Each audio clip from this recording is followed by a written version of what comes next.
Now joining us once again this week for more insight into the ongoing search and rescue efforts is Certified Emergency Manager Dr. Michael Fagel. Michael, I know you've been telling us that 8 to 12 days is as far out as first responders have to find survivors. Sadly, no news of survivors under that rubble yet. So what do you think? Is this search and rescue mission going to have to end soon? Eventually, the command staff will make a joint decision collaboratively that there may be no further ability to do any work while the building is in such a state of disrepair. They're going to have to deconstruct the building from a safety standpoint so the rescuers can still continue to search. But collaboratively, engineers, fire rescue, tactical rescue will all be making a joint decision that may not be what people want to hear, but it may be the only thing they really should hear. Well, something that was really hard to hear today, Michael, this story that's already, so tough to talk about. Now we've learned of a firefighter being on the site as the remains of his 7-year-old daughter was discovered in the rubble. Just an unimaginable loss for that father. First responders, they see a lot, but for this dad, this mission becomes personal. How do you help him work through something like this? There are no words of wisdom I can offer.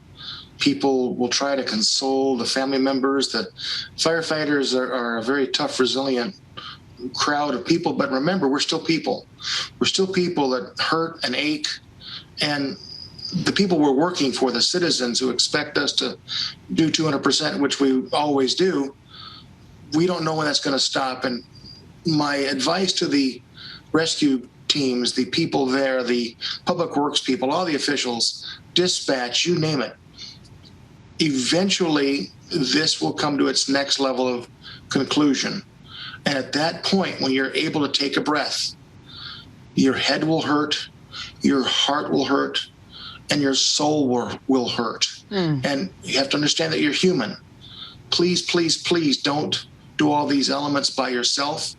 Your family members know what you're going through, and you're going to have to take a moment to take care of yourselves after you've exhausted every potential possibility of rescue, because these folks are working 200 miles an hour, 200%. But there will be a time, it will come, when you're going to have to stand down, and nobody wants to stand down. But mental health will be an issue for years to come. Physical health will be an issue for years to come. Please don't ignore those signs. Don't do that. Let's talk about the physical health. Since you mentioned it, you yourself have lingering health issues from the 9/11 site. Has there been any protocol changes since 9/11 when it comes to protecting first responders' lungs and bodies while working in a disaster zone, one like we're seeing every day now? Safety equipment has evolved. Personal protective equipment has increased tenfold or more since 2001 when we were at World Trade. In 95 when we were at Oklahoma City bombing, things have gotten much better.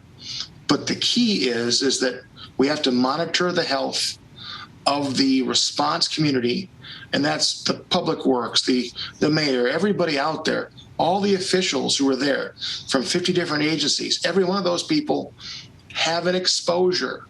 They may not know it right this moment, but they've got to be cognizant of how it's going to affect them mentally and physically.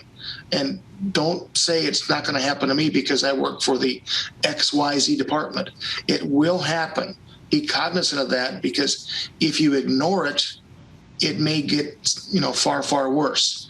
I have colleagues at New York City Fire that ignored everything and they perished.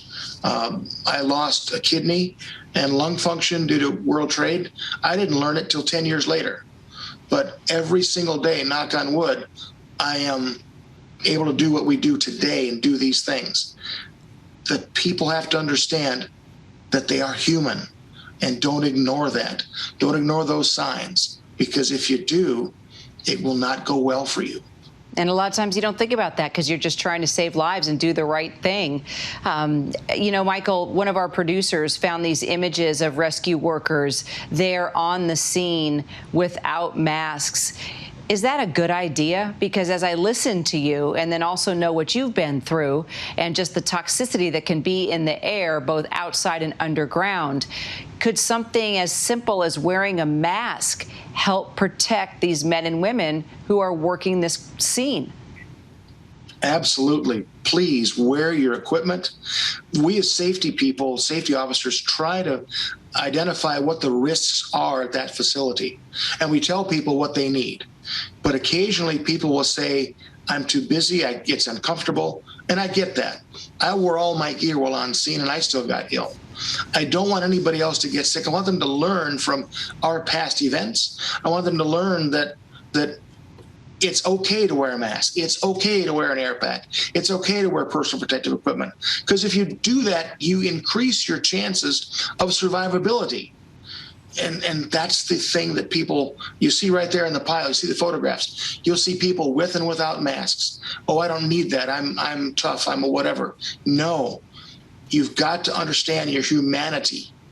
And be they a construction worker, a person driving a dump truck, any of these people have the same exposures. The people in the pile, of course, the people underground, of course, have a deeper exposure, but don't take those chances. Don't drive without your seatbelt. Use the tools that we give you and understand that it's okay to wear a mask. It's okay to use PPE. Personal protective equipment can save your life. Maybe not today, but in 5 years, in 10 years. That's critical. And coming from you, you've got the testimony. Well, finally, there's a hurricane on the way, and although it may not hit South Florida directly, it could cause more rain, Michael. So how is that going to complicate what's happening right now at the site? It will make the site obviously more slippery, but it will also blow debris around. Debris, 10 miles, 20 miles an hour.